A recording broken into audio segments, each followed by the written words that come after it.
Share ko lang po itong nabili ko last year pa sa isang kilalang simbahan sa norte, sa may Pangasinan.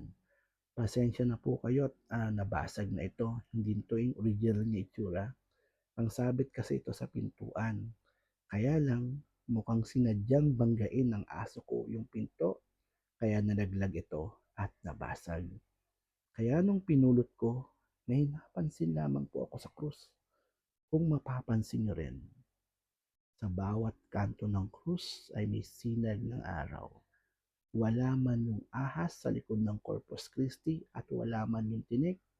Kung mapapansin nyo lang, yung lagayan ng inri sa ibabaw ng Corpus Christi, wala pong nakasulat.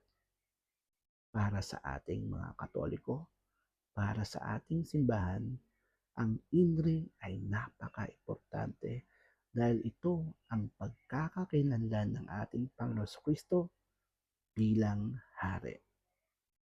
Hindi ko man masabi na ito ay isang satanic cross, masasabi ko pa rin na ito ay isang invalid Catholic merchandise.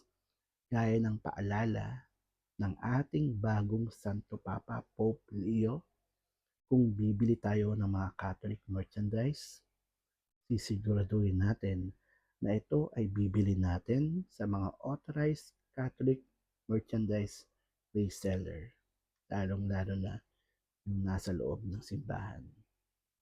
Sana po nakatulong. Hanggang sa muli, Brother Paul po. God bless.